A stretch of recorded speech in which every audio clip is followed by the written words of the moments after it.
The mother, who's a flamboyant California biker with an affinity for who bravely raises her little son, Rocky. Before she died, Rocky Dennis's mom finally broke silence about Rocky Dennis, and it's bad. You think you know this story. A boy with a face that stopped strangers cold, a mother who refused a break, a movie that made an entire generation cry into their popcorn, Cher in a leather jacket, Sam Elliott brooding in the background, Bruce Springsteen, well, almost Bruce Springsteen. The whole beautifully packaged, Hollywood-approved version of grief and courage and unconventional love. But here's the thing about packages. Someone always wraps them. And what gets left outside the wrapping? That's the story nobody told you. Because before Florence Rusty Tullis died in November 2006, she talked. She gave interviews, sat across from reporters, looked cameras dead in the eye, and said things about her son Rocky, about the movie that made him famous, and about the life they actually lived together that Hollywood never put on screen. And some of what she said was generous, and some of what she said was damning, and some of it was both at the same time. Today, we're going inside the real story, not the one Peter Bogdanovich directed, but the one Rusty Dennis actually lived. And once you hear it, you won't be able to unsee it. Let's go back to the beginning, before any of this existed, before the film, before the fame, before the tragedy became a brand. Roy Lee Dennis came into the world on December 4th, 1961, in Glendora, California.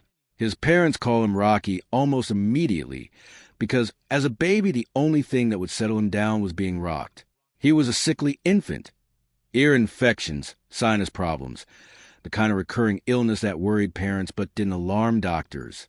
Then, somewhere around age 2, he went in for a routine tonsillectomy.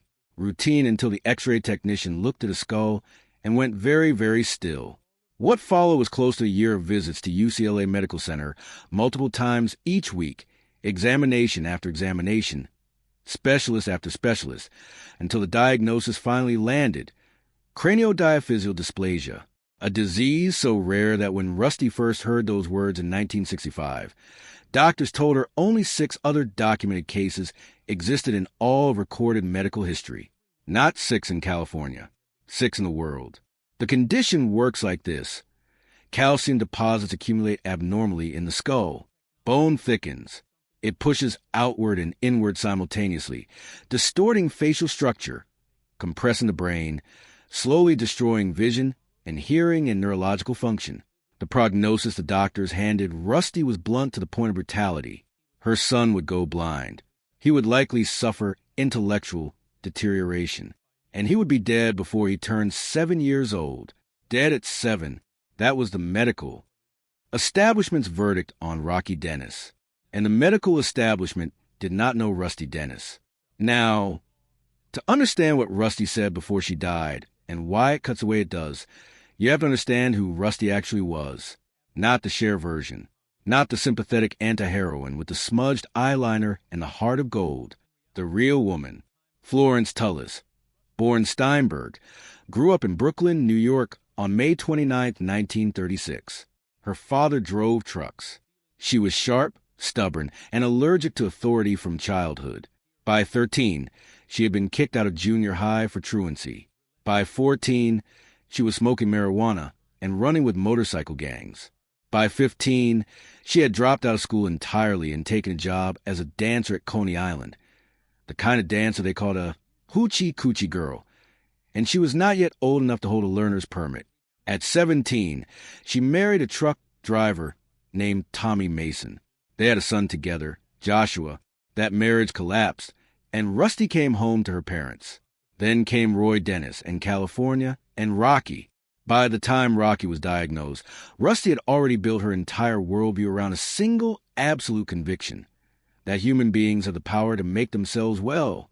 She had decided, somewhere in her chaotic early life, that if a person could make themselves sick through their own mind and choices, then the reverse had to also be true.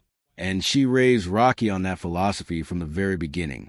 Every headache, every flare of pain, every bad day, she sent him to his room and told him to make himself well. She meant it as empowerment. She meant it as love. Whether it was always both of those things simultaneously is a question that Rusty's own words eventually force you to sit with. She rode with the Turks' motorcycle gang, real bikers, not weekend enthusiasts, and those people became Rocky's extended family. The film's Kierkegaard, played by Sam Elliott, is drawn from a real man named Bernie Tullis, Rusty's longtime partner. That biker circle was an atmosphere. It was the actual community that held Rocky's childhood together. And on drug use, Rusty was direct in a way the movie carefully sidestepped. She pushed back hard on the film's framing of her substance use as something born from pain or desperation. She said clearly, in multiple interviews, that she partied constantly and that drugs were simply part of that lifestyle. She wasn't drowning and reaching for a life raft. She was choosing a life, and that life included drugs, and she owned it without apology. That distinction mattered to her enormously. In 1985, Mask reached theaters across America. Directed by Peter Bogdanovich. Cher as Rusty. Eric Stoltz as Rocky, buried under hours of prosthetic makeup. The film grossed over $48 million at the box office. And Rusty Dennis received $15,000 for the film rights to her life and her dead son story. $15,000 against $48 million. That arithmetic is its own kind of verdict on how Hollywood values the people whose pain it transforms into entertainment. And here's the layer underneath that number that almost nobody discusses. According to multiple sources, including the film's own documentation, most of that $15,000 went directly toward medical bills for her older son Joshua, who was at that time battling AIDS. Rusty didn't sell Rocky's story for herself. She sold one son's story, trying to keep another son alive. When reporters came to her after the film's release expecting gratitude, maybe tears, maybe the kind of gracious Hollywood cooperation that makes for clean-press junkets, what they got instead was Rusty Dennis being exactly who she had always been, honest in a way that made people uncomfortable. She called the film a fairy tale. Her words, not a critic's, not a journalist's interpretation. A fairy tale. She told the Chicago Tribune in 1986 that she had always imagined a film about Rocky's courage, something that might help disabled children and the parents raising them, who she observed were sometimes more disabled by their own fear than their kids ever were by their conditions. What she got instead was a film that centered her as much as it centered Rocky. A film that split its focus and turned her into a complicated anti-heroine. She didn't hate that exactly, but she hadn't expected it, and she was honest about the gap between expectation and reality. On Cher's performance specifically, Rusty was actually generous. She told the Chicago Tribune that Cher had depicted her accurately, that she had always considered herself perfectly normal and believed the rest of the world was the problem. That quote, "I always thought I was perfectly normal, that the rest of the world is nuts," is as precise a self-portrait as Rusty ever offered anyone.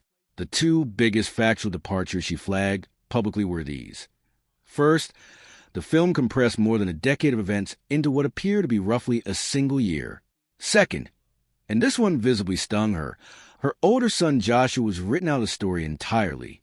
A son she loved, a son she was actively fighting to keep alive at the very moment the film was being released, simply did not exist on screen. And then there was the music.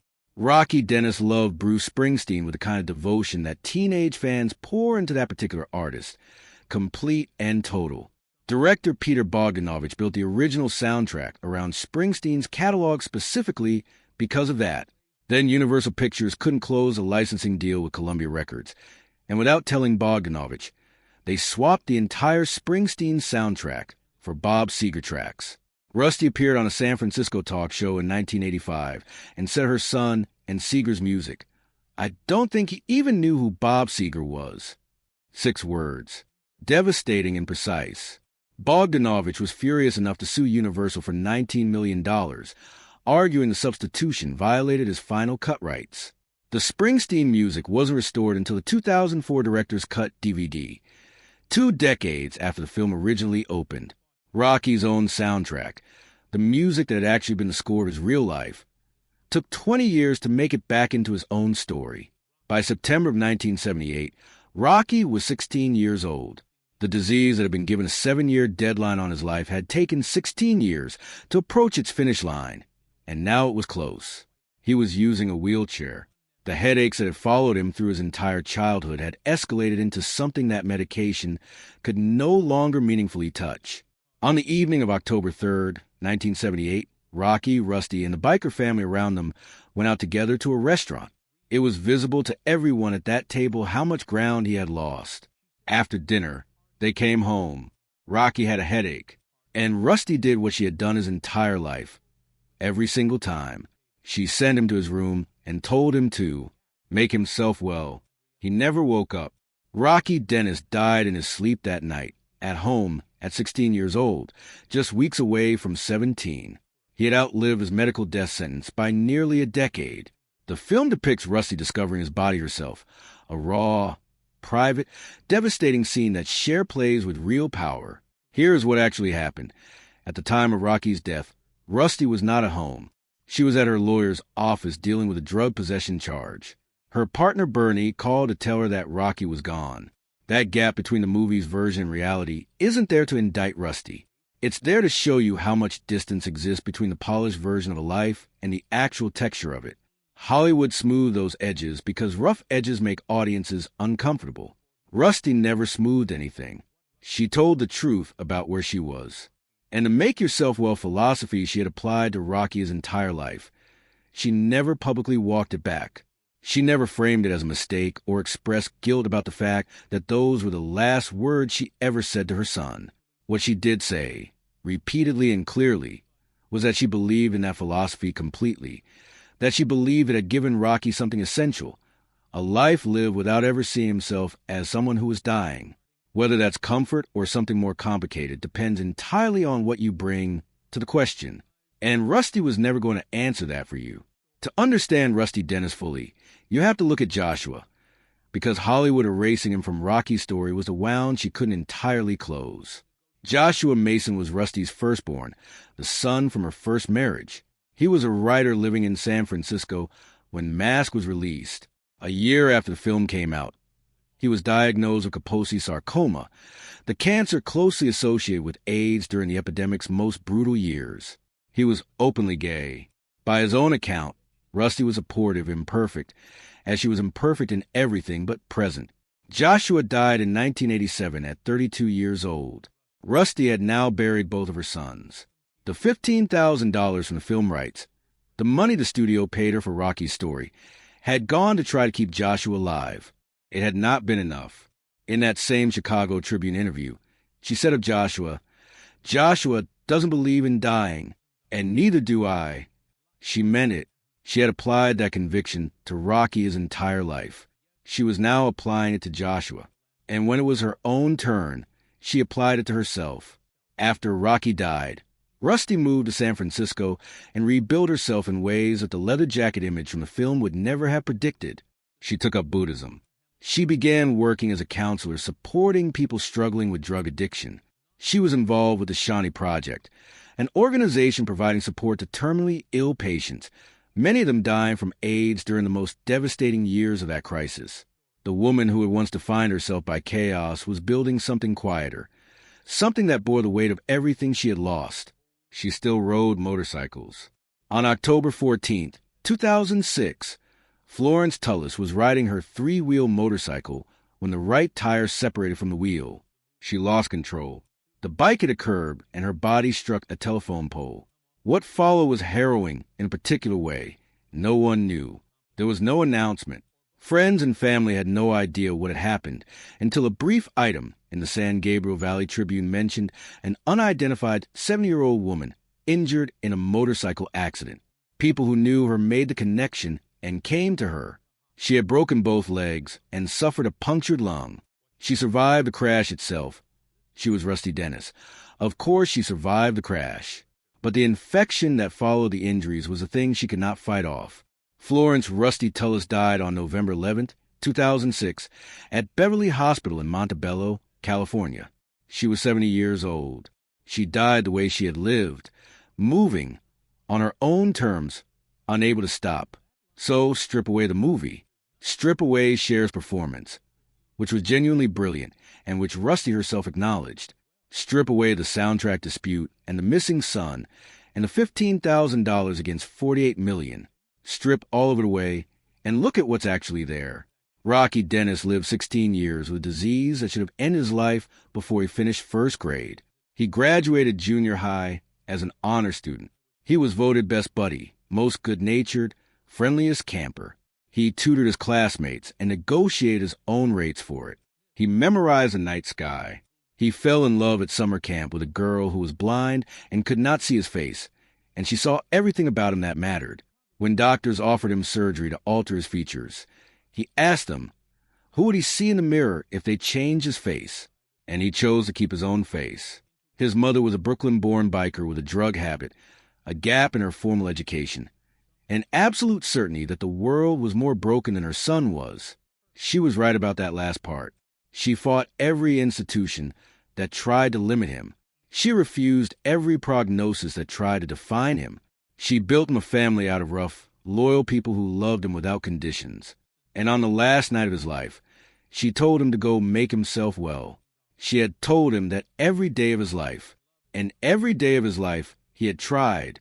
Screenwriter Anna Hamilton Phelan put it plainly.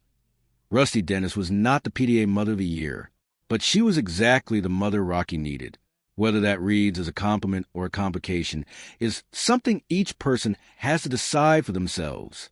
What is not up for debate is this: Rocky Dennis